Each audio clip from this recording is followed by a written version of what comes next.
So the 4 C's of closing sales are charisma, conviction, confidence, and control. Today I want to talk about control, in particular controlling conversation, because I really do think it's one of the most important things you need to learn in face-to-face sales, right? So here is an example of a conversation that leads to a sale.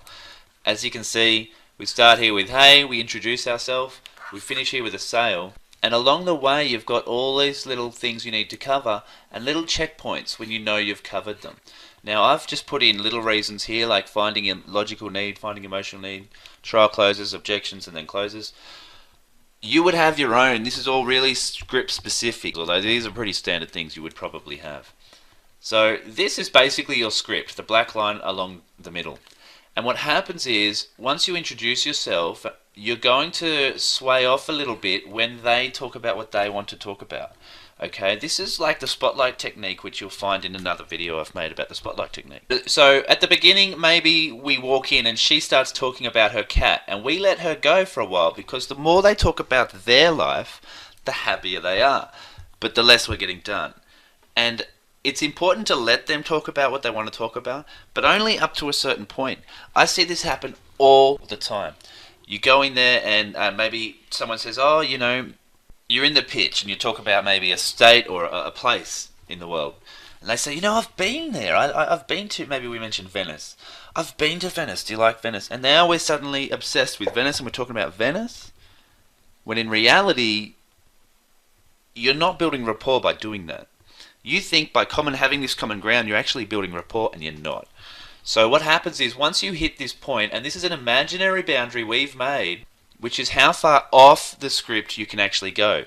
As you can see, we let ourselves go further and further away until we're getting up to objections and closing the sale, and that's when it really has to be brought back tight. But it isn't that far away from the script. So say we're talking about Little Miss Molly and the cat. Once we hit this point, we've got to bring it back to the script. You cut them off to bring it back because we don't have time for this shit. And half the time, they're going to respect you more because they know you're an expert and you know what you're talking about. Whereas, if you just let them talk about the cat and then we're up here, we're going to talk about Venice for a while, and then we go way over here and we're talking about hunting. You think you're building rapport with this person, but at the end of the day, it's not the correct rapport to build. Think about it this way. If I went to your house to make a sale, and I sat there for an hour, and I took control of the conversation, and when you varied away, I just calmly brought you back and said, no, look, this is what I'm here to do. I'm very busy, I'm sorry, but this is what I'm here to do. You're going to give me that respect because this is my job. This is what I do. I'm here to solve your problem, and if we don't stay on track, the problem won't get solved. But see, a lot of people think that once we change topics, we're now building rapport, talking about hunting. Screw that. I don't want to talk about hunting. I don't care if it's my passion. We are here to do a job. So you constantly bring them back. You constantly are bringing them back to the script. They're not going to want to waste your time because you don't want to waste your time. And that's how the kind of conversation goes. So yeah, when someone wants to talk about their cat or their dog or hunting or Venice, we can go to that part of the topic if we need to bring their smile back on their face, right? They might not be too appreciative of this structured script.